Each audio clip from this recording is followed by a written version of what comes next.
আগামীকাল অনুষ্ঠিত হতে যাচ্ছে ত্রয়োদশ জাতীয় সংসদ নির্বাচন ও গণভোট। সকাল 7:30 থেকে শুরু হয়ে ভোট গ্রহণ চলবে বিকেল 4:30 পর্যন্ত। এ উপলক্ষে সকাল থেকে দেশের বিভিন্ন কেন্দ্রে পৌঁছাতে শুরু করেছে ব্যালট। আজ রাতের মধ্যেই ঢাকার বাইরের ভোট কেন্দ্রগুলোতে পৌঁছে যাবে ব্যালট পেপার, বক্স সহ ভোটের প্রয়োজনীয় সব সরঞ্জাম। প্রতিনিধিদের পাঠানো তথ্যচিত্রে বিস্তারিত ডেস্ক রিপোর্টে। ত্রয়োদশ জাতীয় সংসদ নির্বাচন ও গণভোটের জন্য চাঁপাইনবাবগঞ্জ জেলার 515টি কেন্দ্রে পাঠানো হয়েছে নির্বাচনী সরঞ্জাম।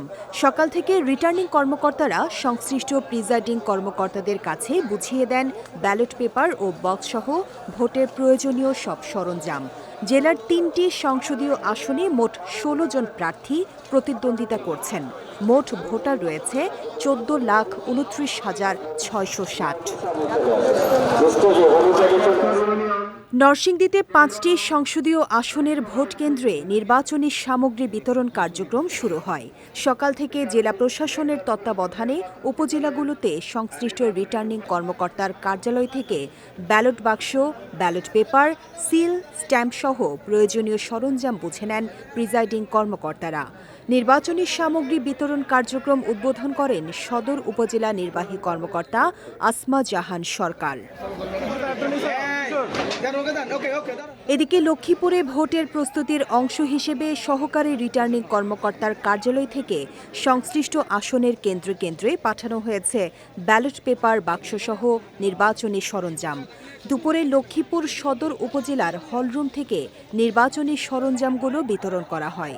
সহকারী রিটার্নিং কর্মকর্তা ও সদর উপজেলা নির্বাহী কর্মকর্তা কেথইয়াইপ্রু মার্মাসহ নির্বাচন কর্মকর্তারা নির্বাচনী সরঞ্জাম বিতরণ করেন। এছাড়া মেহেরপুরের 2টি সংসদীয় আসনের সকল কেন্দ্রে দেয়া হয়েছে ভোটের সরঞ্জাম। সকাল 11:30টার দিকে সদর উপজেলা প্রাঙ্গণ থেকে ভোটের সরঞ্জাম বিতরণ করেন সহকারী রিটার্নিং কর্মকর্তা খায়রুল ইসলাম।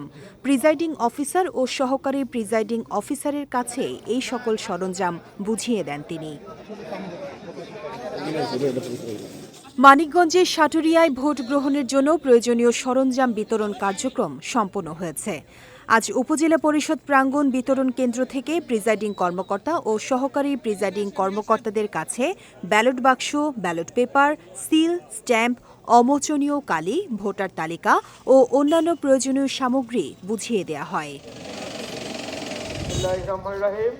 ত্রয়োদশ জাতীয় সংসদ নির্বাচন ও গণভোট উপলক্ষে কিশোরগঞ্জের প্রতিটি কেন্দ্রে কেন্দ্রে পাঠানো হয়েছে ব্যালটসহ নির্বাচনী সরঞ্জাম। সকাল থেকে জেলার প্রতিটি উপজেলার সহকারী রিটার্নিং অফিসারের কার্যালয় থেকে প্রিজাইডিং অফিসার ও আইনশৃঙ্খলা রক্ষাকারী বাহিনীর তত্ত্বাবধানে এই সকল সরঞ্জাম পাঠানো হয়। এছাড়া ত্রয়োদশ জাতীয় সংসদ নির্বাচনকে সামনে রেখে নেত্রকোনা, পটুয়াখালী, বরগুনা, ব্রাহ্মণবাড়িয়া, বাঞ্ছারামপুর ও সিরাজগঞ্জের তারাসহ দেশের বিভিন্ন স্থানে পাঠানো হয়েছে নির্বাচনী সরঞ্জাম।